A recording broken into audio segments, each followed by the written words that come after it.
eyes every time he looked at her. She was no longer the carefree, beautiful woman he had fallen for.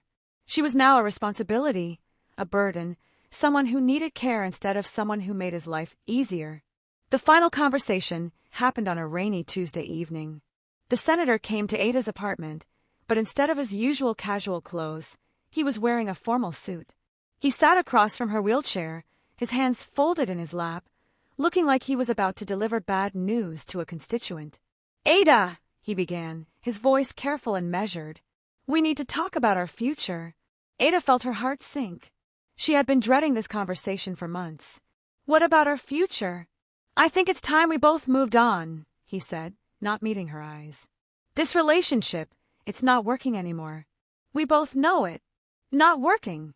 Ada's voice cracked. "I'm the same person I was before the accident. I still love you. I still want to be with you." The senator shook his head sadly. "You're not the same person, Ada. And neither am I. We want different things now. You need someone who can take care of you, who can be there for you in ways I can't." "You mean you need someone who can walk?" Ada said bitterly. "That's not fair," the senator replied, though his tone suggested that maybe it was exactly what he meant. "I'll make sure you're taken care of financially. The apartment is yours, and I'll continue to pay for your medical care. But I can't pretend to be something I'm not anymore." After he left that night, Ada realized that she had never truly known the senator at all.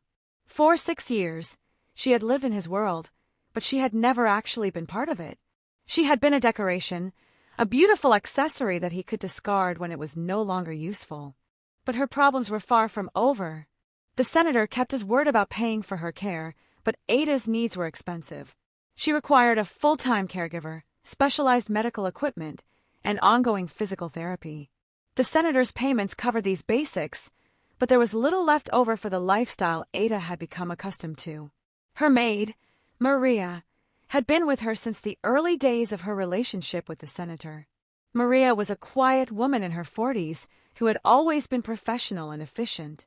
Ada trusted her completely, giving her access to bank accounts and financial documents so she could help manage the household expenses. What Ada didn't know was that Maria had been stealing from her for months. At first, it was small amounts, a few $100s here and there for emergency repairs or unexpected expenses. But as Ada became more dependent and less aware of her finances, Maria's theft became bolder. Maria had a boyfriend, Carlos, who worked in construction and had a gambling problem. Together, they had devised a plan to drain Ada's accounts slowly, taking money for fake medical bills, imaginary household repairs, and inflated grocery receipts. Ada, who had never paid attention to money when she had plenty of it, was completely unaware of what was happening. The theft might have continued indefinitely, but Carlos got greedy. He convinced Maria to take a large sum, $50,000, for what he claimed was a guaranteed investment opportunity. Maria, who was tired of living paycheck to paycheck, agreed to the plan. They took the money on a Friday, planning to put it back by Monday after Carlos's sure-thing investment paid off. But Carlos lost it all in a single weekend of gambling. When Monday came, there was no money to replace what they had stolen. Maria panicked. She knew Ada would eventually notice such a large withdrawal, so she did the only thing she could think of. She disappeared. She and Carlos packed their belongings and left the city, leaving Ada completely alone and financially ruined. It took Ada several days to realize what had happened. When her bank called to inform her that her account was overdrawn, she thought it was a mistake. But when she tried to access her online banking, she discovered that her accounts had been systematically emptied over the past year. The senator, when she called him in tears, was sympathetic but unhelpful. "I'm sorry this happened to you, Ada," he said, "but I can't be responsible for your financial decisions. You should have been more careful about who you trusted." Within 2 months, Ada lost everything. The senator stopped paying for her apartment when he realized she couldn't afford to contribute to her own care. Her medical insurance ran out. The specialized equipment she needed was repossessed. She was forced to move to a rundown public housing facility for disabled individuals, a place that was overcrowded, understaffed, and depressing. The fall from luxury to poverty was devastating. Ada, who had once worn designer clothes and eaten at expensive restaurants, now relied on government assistance and charity food donations. She had no friends. The people she had known during her relationship with the senator had all disappeared when her circumstances changed. She had no family. Her parents had disowned her years ago, and she had no siblings. The loneliness was the worst part. Ada would sit in her wheelchair by the window of her small room, watching the world go by outside, wondering how her life had gone so wrong. She thought often about the baby she had abandoned 15 years earlier. She wondered if he was still alive, if he had been adopted by a good family, if he was happy. The guilt that she had suppressed for so long came flooding back, and she began to understand that everything that had happened to her was connected to that moment when she walked away from her child. As her depression deepened, Ada began to contemplate suicide. She felt like she had nothing left to live for, no purpose, no hope for the future. She started researching ways to end her life, but every method she considered seemed impossible given her physical limitations. It was during this dark period that fate intervened in the strangest way possible. Emma was now 24 years old and in his final year of medical school. He had excelled in his studies, just as he had excelled in everything else throughout his life. He was completing his residency at the city's largest public hospital, working long hours and learning from experienced doctors. Emma had never forgotten Namdi and Ninkechi, who had raised him with such love and care. He sent them money every month and visited them whenever he could. He had promised them that someday, when he became a successful doctor, he would buy them a proper house and make sure they never had to worry about money again. One evening, Emma was leaving the hospital after a particularly difficult shift. He was exhausted, distracted, and eager to get home to his small apartment. As he backed his car out of the parking garage, he didn't see the woman in the wheelchair who was crossing behind him. The impact was minor, just a gentle bump that knocked the wheelchair forward, but it was enough to send Ada tumbling to the ground. Emma immediately stopped his car and rushed to help her. "Oh my God, I'm so sorry," he said, kneeling beside her. "Are you okay? Are you hurt?" Ada looked up at the young man who was trying to help her back into her wheelchair. He was tall and handsome, with kind eyes and gentle hands. There was something familiar about his face, but she couldn't place what it was. "I'm fine," she said, though she was shaken. "I shouldn't have been crossing there. It was my fault." Emma helped her back into her wheelchair, checking carefully for any signs of injury. "Are you sure you're okay? I'm a doctor. Well, almost a doctor. I can take a look at you, or we can go inside and have someone check you out properly." Ada stared at him. "You're a doctor?" "Medical student," Emma corrected. "I'm doing my residency here at the hospital. What's your name? I want to make sure you're really okay." "Ada," she said quietly. "My name is Ada." Emma introduced himself and insisted on walking Ada to her destination, which turned out to be a nearby bus stop. As they talked, Emma learned that Ada lived alone in public housing, had no family, and was struggling to make ends meet. Something about her story touched him deeply. Maybe it was because he had grown up in poverty himself, or maybe it was because he could see the profound sadness in her eyes. Before Emma left Ada at the bus stop that evening, he did something that surprised both of them. He reached into his wallet and pulled out some money, not a lot, but enough for Ada to buy groceries for a few days. "Please take this," he said. "I know we just met, but I can't stand the thought of you going hungry."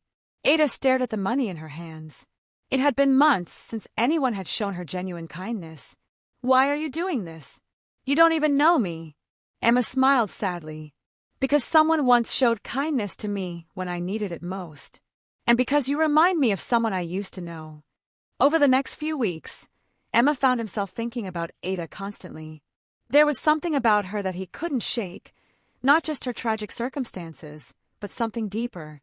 He had felt a strange connection to her from the moment he saw her face, though he couldn't explain why.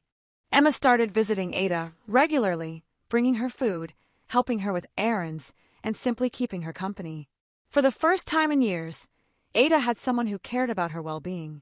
She looked forward to Emma's visits, and slowly, she began to open up about her past. She told him about her strict religious upbringing, about her rebellion against her parents' values, about the senator and how their relationship had ended. But there was one thing she couldn't bring herself to talk about, the baby she had abandoned. That secret remained locked away, too painful and shameful to share. Emma, for his part, told Ada about his own childhood in the slums, about Namdi and Ninkechi who had raised him with such love, and about his dreams of becoming a doctor to help people. He didn't mention that he was adopted. It wasn't something he talked about with most people, and he saw no reason to burden Ada with his own complicated history. One evening, as Emma was helping Ada organize her medications, he noticed that she was having trouble remembering which pills to take when. As a medical student, he knew that proper medication management was crucial for her health. "Ada," he said gently, "I think it would be good to get some updated blood work done. Some of these medications can affect your liver function, and we should make sure everything is working properly." Ada was hesitant. "I can't afford more medical bills." "Don't worry about that," Emma said. "I can arrange for the tests to be done at the hospital where I work. They have programs for people who can't afford care." The next week, Emma took Ada to the hospital for her blood work. As they waited for the results, Emma filled out the paperwork, carefully noting Ada's medical history and current medications. Something made him ask for a comprehensive panel, not just the basic tests, but also genetic markers that might be relevant to her ongoing health issues. The results came back a few days later. Emma was reviewing them at home when something caught his eye. Ada's genetic profile showed markers that seemed familiar somehow. He couldn't shake the feeling that he had seen similar results before, but he couldn't remember where. It was late that night when the realization hit him like a lightning bolt. He had seen those exact genetic markers before, in his own medical files. Emma had always known he was adopted, and a few years earlier, he had done genetic testing as part of a medical school project. His results were stored in his computer, and when he pulled them up and compared them to Ada's, the truth became undeniable. They shared too many markers to be coincidental. The genetic similarity was unmistakable. Ada wasn't just some random woman he had met by accident. She was his biological mother. Emma stared at the computer screen in shock.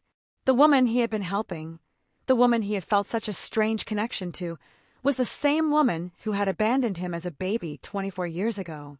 The irony was almost too much to comprehend. His first emotion was anger.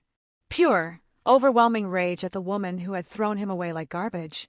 All these weeks, he had been taking care of her, bringing her food, making sure she was okay, and she was the reason he had grown up not knowing where he came from. She was the reason he had spent his childhood wondering why his own mother hadn't wanted him. But as the anger faded, confusion took its place.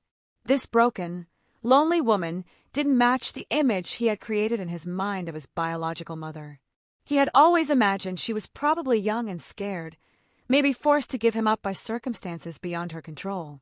He had never imagined she was someone who had simply chosen to abandon him. Emma didn't sleep that night. He walked around his apartment, trying to process what he had learned. Part of him wanted to confront Ada immediately, to demand answers about why she had left him. But another part of him remembered the sadness in her eyes, the way she had looked so grateful for his kindness, and he realized that confronting her would destroy the only good thing in her life right now. For 3 days, Emma avoided Ada. He couldn't bring himself to see her, knowing what he now knew. But on the 4th day, Ada called him, worried because he hadn't visited. "Emma, are you okay?" she asked. "I haven't heard from you." I was worried something had happened. The concern in her voice broke something inside him. Here was this woman who had nothing, no one, and she was worried about him. Emma realized that whatever Ada had done 24 years ago, she was not the same person now. "I'm fine," he said. I need to tell you something. Can I come over?" When Emma arrived at Ada's apartment, he was carrying a folder with the genetic test results.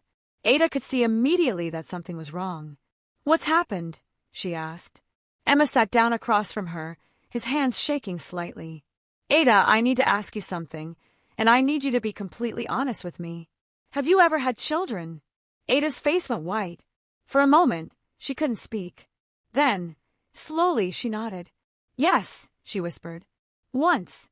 A long time ago." "What happened to the baby?" Ada closed her eyes, and tears began to fall. "I was young and stupid and scared. I didn't want to be a mother. I thought I was doing the right thing by giving him a chance with someone else." "You gave him up for adoption?" Ada shook her head, unable to meet his eyes. "No. I left him. I abandoned him in the slums when he was just a few days old. I put him in a box and walked away. I was 22 years old, and I thought I knew everything, but I knew nothing. I've regretted it every day since. Emma opened the folder and pulled out the genetic test results. Ada, look at me. She looked up, her face wet with tears. I'm your son, Emma said quietly. I'm the baby you left in that box. Ada stared at him in disbelief. No, that's not possible. Emma showed her the genetic test results, explaining what they meant. As the truth sank in, Ada began to sob uncontrollably.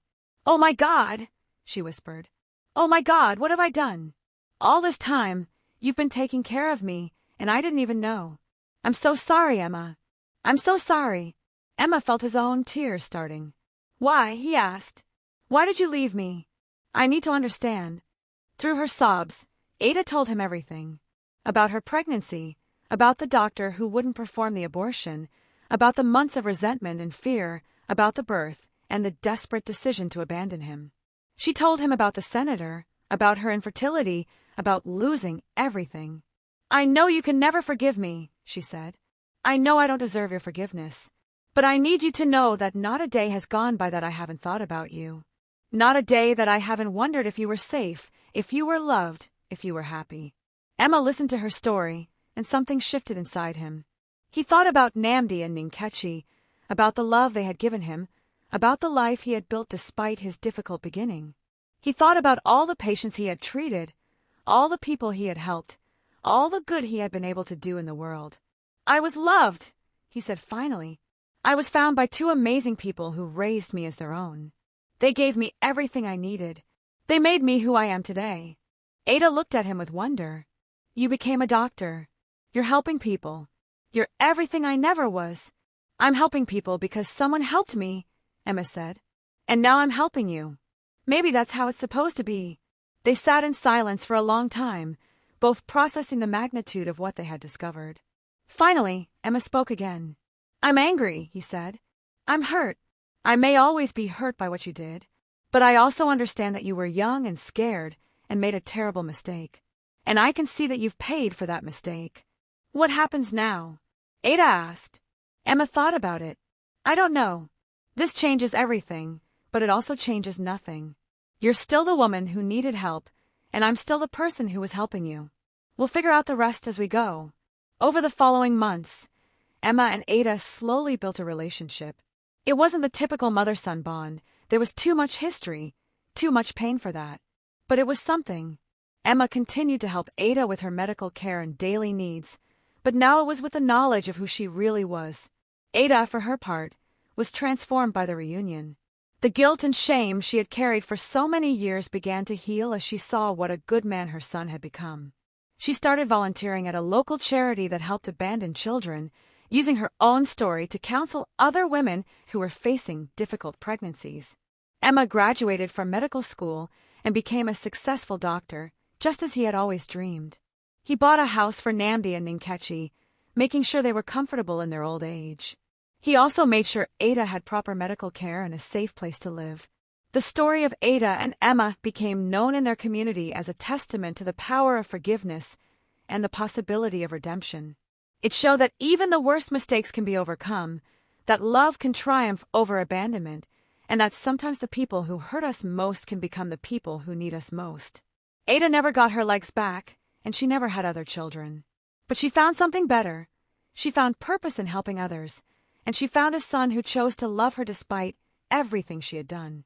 Emma never forgot that his real parents were Namdi and Ninkechi, the people who had chosen to love him when he was abandoned. But he also learned that forgiveness doesn't mean forgetting. It means choosing to build something better from the pieces of what was broken. And in the end, that's exactly what they did. If this story taught you something about the power of forgiveness or the importance of the choices we make, hit that subscribe button for more stories that matter.